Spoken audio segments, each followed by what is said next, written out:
জয় মধুসূদন এমজেআই কিচেনে সকল বন্ধুদের স্বাগত জানাচ্ছি। আজকে আমি একটা চিকেনের রেসিপি করব, যেটা খেতে খুবই সুস্বাদু হয়। বড় থেকে ছোট সবারই খুব ভালো লাগবে। আর দইয়ের মধ্যে নুন আর চিনি দিয়ে মিশ্রণ তৈরি করে রেখে দেবো। আসুন ভিডিওটা শুরু করি। প্রথমে আমি মাংসটা ম্যারিনেট করে নেব। তার জন্য দিয়ে দিচ্ছি প্রথমে পুদিনা পাতা বাটা, গোলমরিচ গুঁড়ো, লেবুর রস,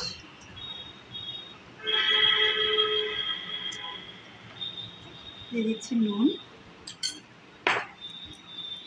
দিয়ে দিচ্ছি রসুন বাটা, দিয়ে দিচ্ছি আদা বাটা, আর দিয়ে দিচ্ছি টক দই।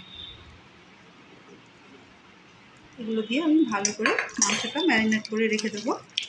দিয়ে দিচ্ছি সাদা তেল। তেল গরম হয়ে গেছে।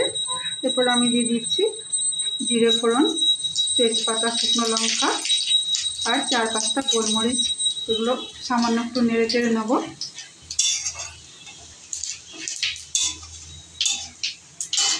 কয়েক সেকেন্ড পর আমি দিয়ে দিচ্ছি পেঁয়াজ কুচি। এর সঙ্গে দিয়ে দিচ্ছি আদা বাটা, রসুন বাটা, লঙ্কা গুঁড়ো, হলুদ, সব আমি একসঙ্গে কষিয়ে নেব। 5-6 মিনিট নাড়াচাড়ার পর পেঁয়াজ নরম হয়েছে। এরপর আমি দিয়ে দিচ্ছি একটু চিকেন স্টক, আর দিয়ে দিচ্ছি কিশমিশ বাটা।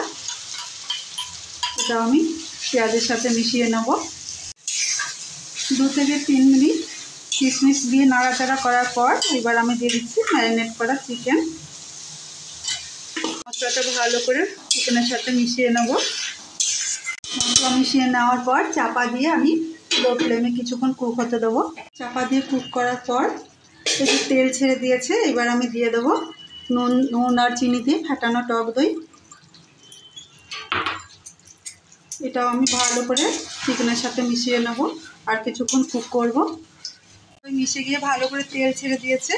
এরপর আমি দিয়ে দিচ্ছি ধনেপাতা বাটা। এটা মিশিয়ে নেব কিছুক্ষণ। ধনেপাতা মিশে যাওয়ার পর এবার দিয়ে দিচ্ছি মাখনটা মিশিয়ে নিয়ে গলে যাওয়ার পর একটু কুক করে আমি নামিয়ে সার্ভ করব। পুদিনা চিকেন রেডি। আমি এক্ষুনি নামিয়ে সার্ভ করব। আজকের রেসিপি পুদিনা চিকেন কষা। রেসিপিটা ভালো লাগলে সকল বন্ধুদের সাবস্ক্রাইব করার অনুরোধ রইল আর পাশে থাকার অনুরোধ রইল।